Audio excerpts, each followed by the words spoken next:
Hello, hello, guys. It's Krystal Lee Moore Lucier here, also known as your Home Sweet Home 519 Realtor, Krystal Lee Moore. This is Realtor Life, and I am so happy you're here. Guys, this has been an amazing, amazing month, and I'm so excited to share a few things that I've really picked up, but things that I think that you guys can actually take away. So the first thing I want to talk about is change.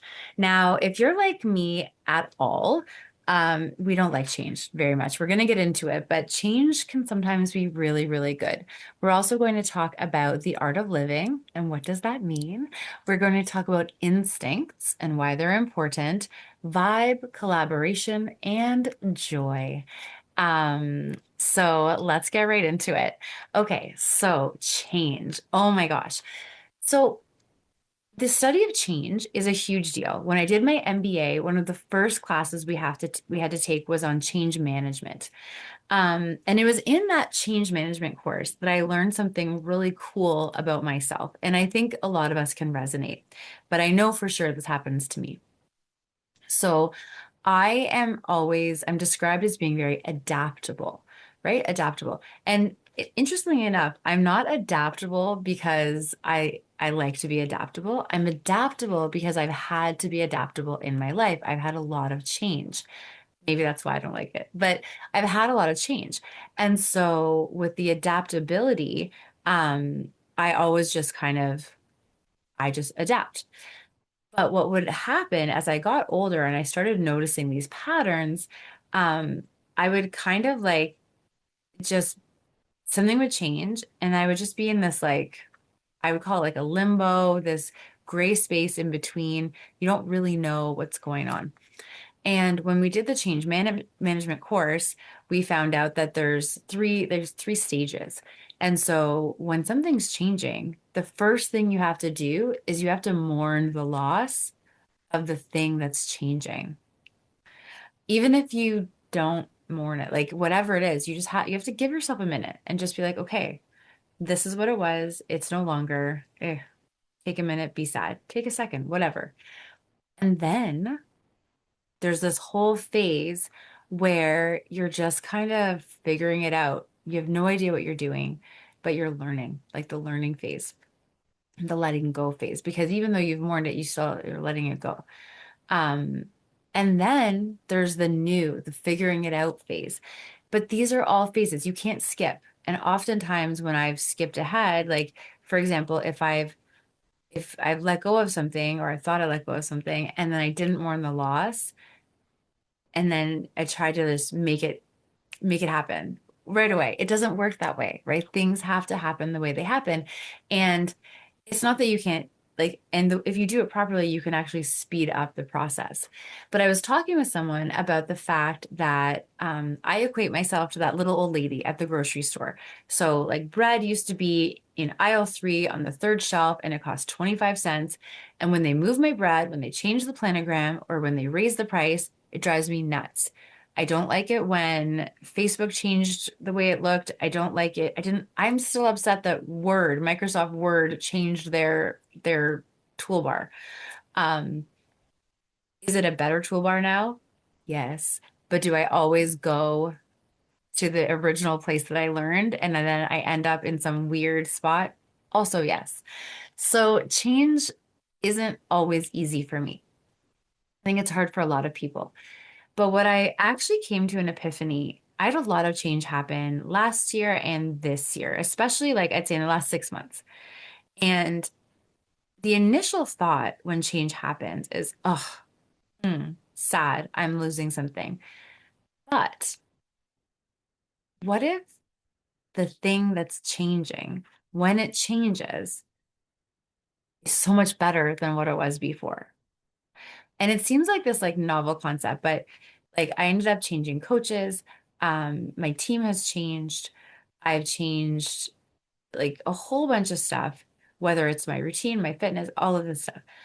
And so what I'm realizing is that by hanging on to that 25-cent bread at the grocery store, I'm actually not letting myself explore and experience these newer things or these other ways of doing things, which understandably could be better. And it's not to say like you should always be changing because they have that whole the saying, right? Like the grass is always greener on the other side. But I don't think you should be seeking change just for the sake of change. Like do the work. But if you've done the work, it might just be time for a change. And I will say in my experience, usually change is kind of thrust upon me versus me seeking it out. And when it's thrust upon me, I'm not always ready. I'm always kind of hanging on to the other thing. But if you just like let it go, embrace the new thing, you might find that the new thing is better than the old thing. Just saying. Okay, so that's the change.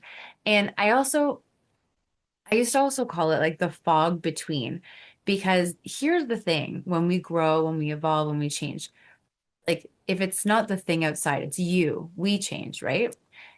And as we change, so let's say like it's like a staircase, when you grow, you can't go backwards in that growth, right? Like I think there's research that actually says like um, your mind actually like changes its shape or its format, whatever, um, as you grow. So as you add more information and you develop more skills and you understand things differently, um, oftentimes in a peer group, sometimes if someone will kind of veer off, learn some things, try to go back, and they don't feel like they fit in the same way because they don't fit in the same way, right? It's just different.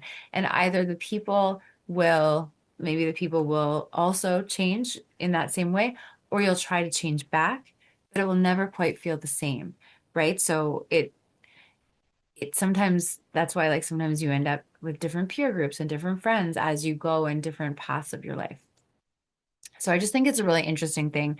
Definitely something worth researching. But even if you just look at small things, my biggest lesson is embrace change. It's okay. Um, and as Gandhi said, be the change you wish to see in the world, right? So you yourself can change. And I've always been okay with that part. It's the rest of everything changing. But the one constant is that everything always changes. Um, Actually, there's a really, really cool poem by Robert Frost. So if anyone has seen The Outsiders, the movie, Nothing Gold Can Stay is an amazing, amazing poem. And it basically just means that in a moment, this beautiful moment, you can cherish it. It's wonderful. It's beautiful, but it's always going to be gone, right? So you want to make the most of it today because then it will go. And I think I still have it memorized. Nature's first green is gold, her hardest hue to hold. Her early leaf's a flower, but only so an hour. Then leaf subsides to leaf, so Eden sank to grief. So dawn goes down to day, nothing gold can stay. Ah, that's exciting. That's a very important poem to me, and I'm excited that it's still in there. Okay. Um, Moving along, guys. So, the art of living. So, really excited. We have an episode coming up with Spencer Delisle. Spencer is the president of the Art of Living Foundation. And I didn't really understand what the Art of Living Foundation was until we spoke. So, then I really looked into it now. The Art of Living Foundation, the whole point, the premise of it is to teach people breath work and meditations and thought processes to bring down cortisol and stress. Yes, please. And also to alleviate violence. Wow. Like they want to change the world. And I think there's a theme as we're talking to all of these leaders, they're all trying to change the world in different ways. And I think that's beautiful. Because if we all tried to change the world in the exact same way, first of all, it's not working. But also like we need to attack things like in a multifaceted approach, right? So this is a cool thing. You can check out the Art of Living Foundation online, but there's also a cool thing that I've been doing. It's called the Try This Breath, like all one word, Try This Breath Challenge. You can find it on the Art of Living Foundation website, and the challenge is 5 days. So they have 5 days of breath work they send you. It's about 10 to 15 minutes that you do. It feels so good. Yeah, definitely recommend it. The Art of Living Foundation has like a 3 hours a day, 3 day course that you can take, which I will be taking. as soon as I can find 3 days in a row that I have. Um, but it sounds exciting. So I will report back. But if you're interested, take a peek. Now, instincts. Oh my gosh, guys. Okay. So I went to go pick up a sold sign for one of my listings. Humble brag, so excited. This one felt really good to get done. But I found out it got done at like 5 p.m. and then I had to go to an event. So I'm like, no problem. I'll pick up the sold sign at my office after this event at like 10 p.m. And my office is in downtown London. It's sometimes it's okay. Like it is downtown and it is 2026. And so I went and normally like it's dark, but I had my mom on the phone. She's like my phone security guard. What would she do really but that call the police who are like 7 minutes away? But still, she's my security guard. So I pull up to the office and I get out of the car, and all of a sudden I see this like tall, dark figure. It is a man dressed in black walking towards me slowly, which by the way made it creepier.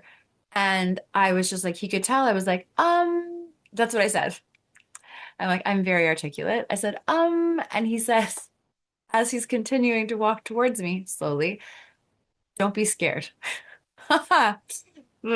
So all my spidey senses were like, no, get out. So I literally like went directly back into my car, locked my car, and drove away. Still needed the sign though. So I drove all the way around, and then I went to the other door, which worked. So I parked at this gas station, which was very well lit. I like literally like walked over with my mom in my ear, walked over, opened the door. Then I remembered that that door, the lights are on the other side, and I'm certainly not going over to shed light on the fact that I'm inside to my new friend. So I like throw on my flashlight with the phone. I'm sure that my broker is going to have a field day when he sees this like criminal with a key sneaking in and grabbing a sold sign and then leaving. Um, but I actually felt guilty. And I think that's the point that I want to share.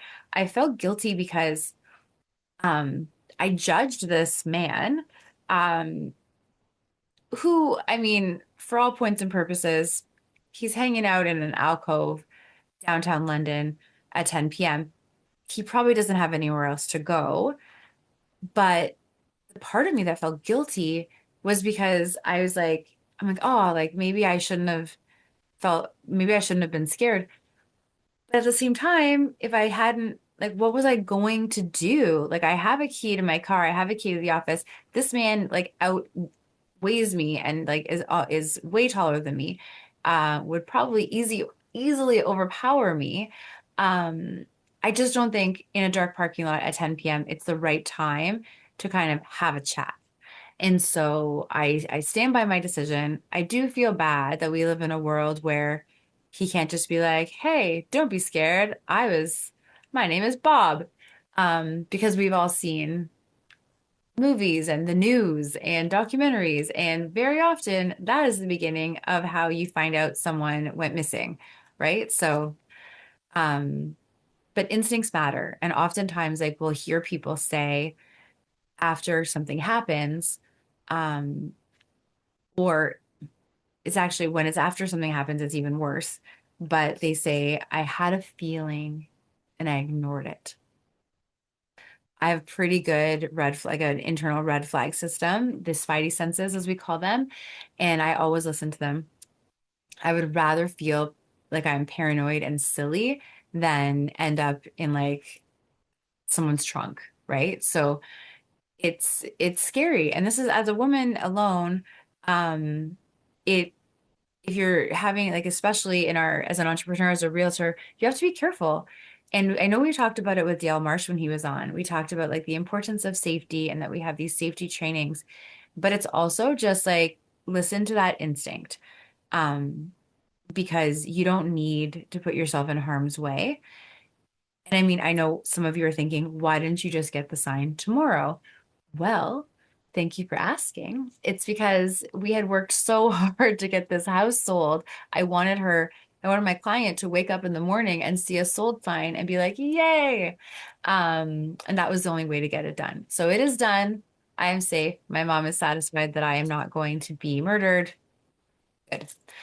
Okay. Next, we're moving on to vibe and collab. So we're, as I've mentioned, I'm running the Lead Tribe's London chapter. So I call it the Rise chapter because we moved our Rise group into this platform.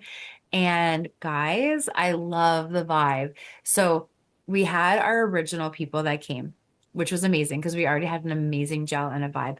And then we invited in more people that I knew from other places, which was also amazing. And then we have other people joining. So it's like this magnetic culture that's just bringing amazing people together. And so we all are excited to meet.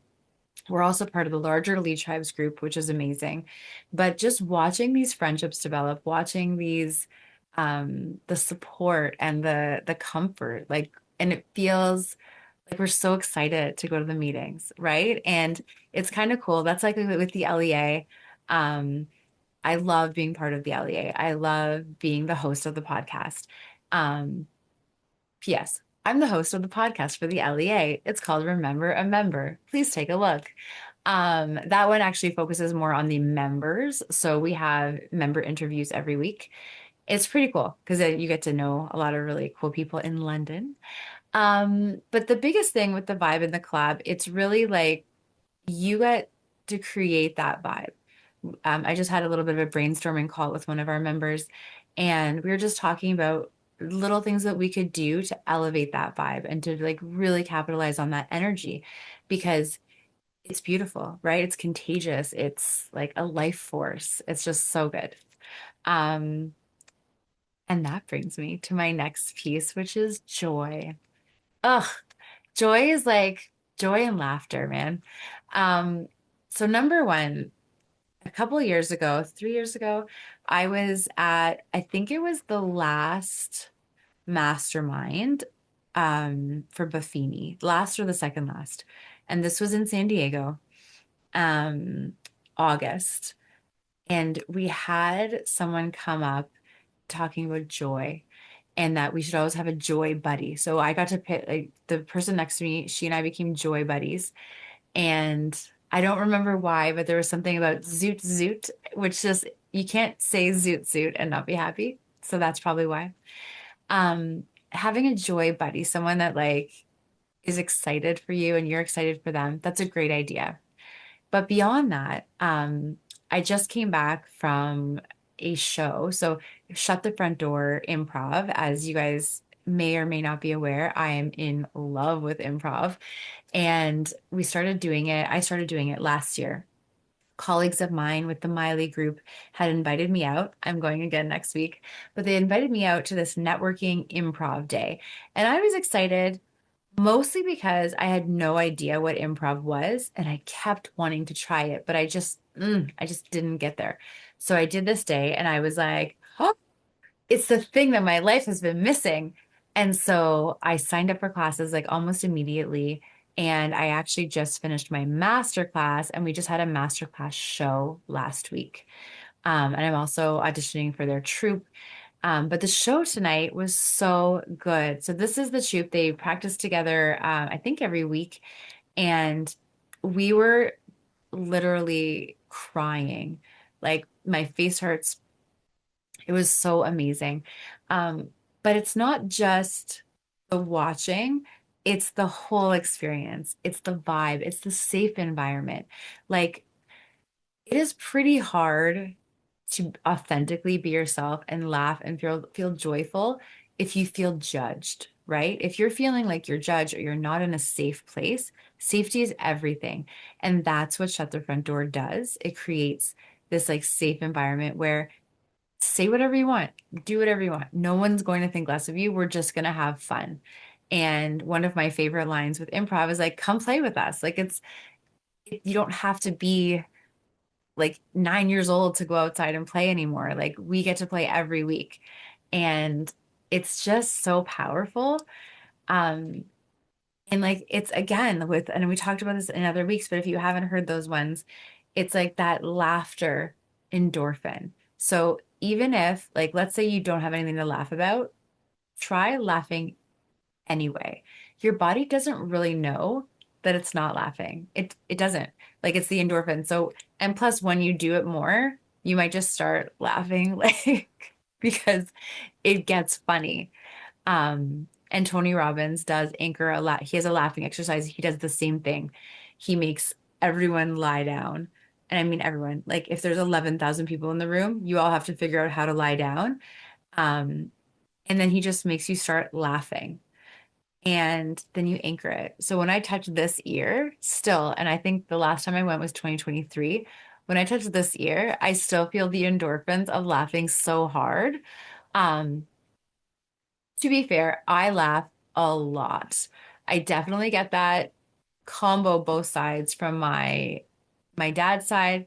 My night mama and I love to laugh. My mom and I love to laugh. My sisters and I love to laugh. Um, I think laughter is probably the most important, most beautiful expression of joy. And if I could laugh, I don't know, every single day, way more, and laugh till I cry, that is the key. I did it tonight, but it is so beautiful. So if you like find a way to get out there and laugh, and I mean, everyone has a different sense of humor, but if you find like a comedian that you love laughing with, I'll tell you something that's really interesting. So I can watch Nate Bargatze. Okay, so Nate Bargatze, I think, is just the funniest man alive. He's very relatable, mostly because I think we're the same age-ish. Um, but Nate Bargatze is really funny. He's funny when I'm alone. Put someone next to me, I could have already seen it.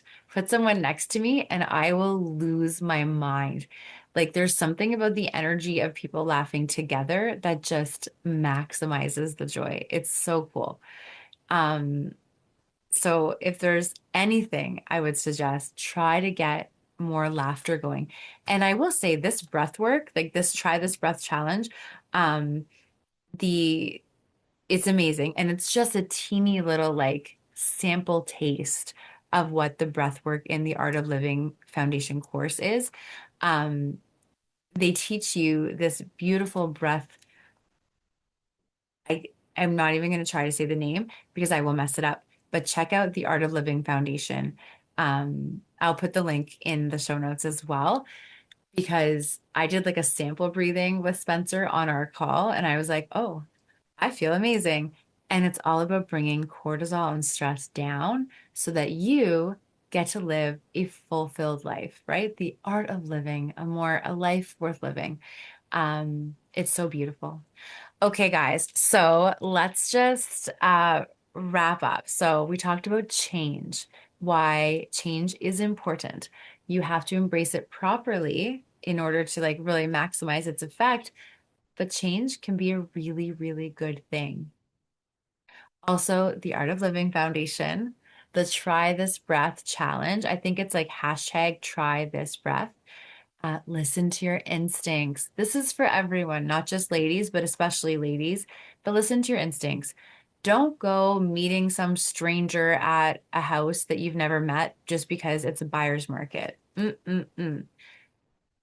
Do the due diligence. In Ontario, we had a realtor go missing and then she never got to go home again.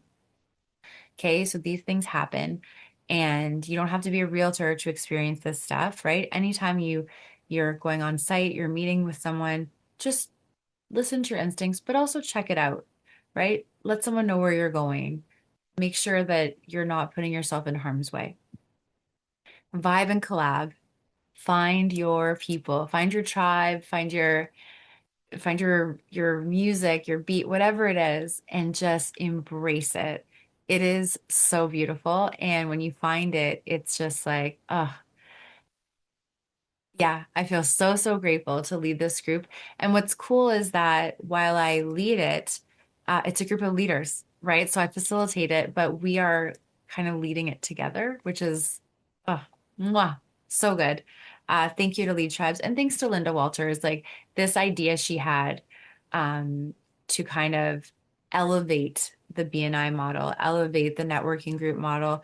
Um, and I will say what I love, the thing that I love about it the most as a leader is that it takes a lot of the planning energy that I was putting into my meetings away. It takes it away.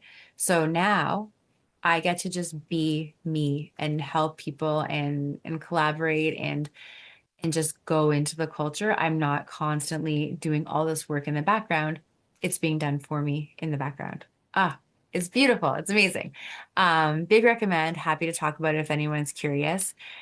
Joy, find your joy. So, in a time, the world is pretty stressful right now, guys, and the market is pretty stressful, and the news is pretty stressful. So, if you can get to a point where you can just find the joy, find the laughter, find the fun, right? Tomorrow's not promised. So make today freaking amazing. And that's like, yeah, put it on a t-shirt. Okay. Guys, thank you so much for listening. Next week, we have another fantastic interview for you. But I really appreciate all of you. I appreciate your support. Please continue to comment, continue to send me notes and questions. If you would like to be on our podcast as to be interviewed, please reach out. I will send you the link and we will just keep rocking. So it's Krystal Lee Moore Lucier, also known as your home sweet home, 519 Realtor, Krystal Lee Moore. This is Realtor Life, and I am so happy that you joined me today. Bye, guys.